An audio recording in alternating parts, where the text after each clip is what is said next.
Bonjour à tous, on se retrouve aujourd'hui pour enlever un attribut à un objet. Et vous allez voir en JavaScript, c'est relativement simple, mais à la fois compliqué. Surtout, soyez bien attentifs, car c'est une technique qui n'est pas très connue, mais qui se fait très facilement. Comme d'habitude, on commence par un petit exemple du panier de fruits. Donc un panier de fruits avec des bananes, des pommes et des cerises. Et moi, je voudrais faire un panier de fruits, mais sans cerises. Donc, pour cela, déjà, on va s'assurer que notre programme fonctionne.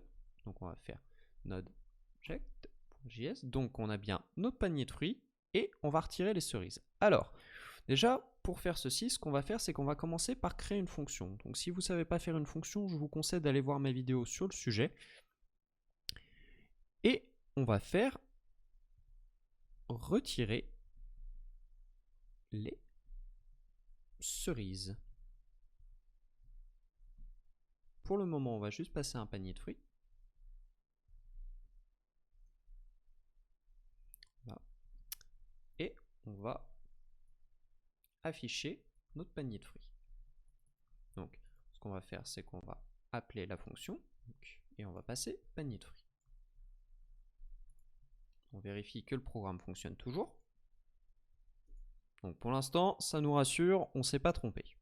Ce qu'on va faire, c'est qu'on va changer les paramètres d'entrée de la fonction. Donc, plutôt que de passer un panier de fruits, on va passer un nouvel objet et on va récupérer les cerises. Et JavaScript a une propriété, si vous faites ça, et qu'ensuite vous mettez le reste de l'objet qu'on va appeler panier de fruits, et bien ce qu'il va faire, c'est qu'il va faire cerise et il va prendre le reste. Vous allez avoir deux paramètres pour votre fonction.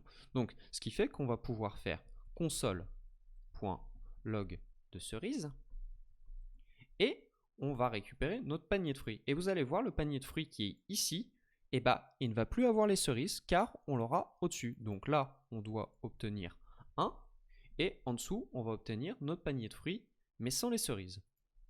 Donc on sauvegarde et on exécute et vous allez voir par magie.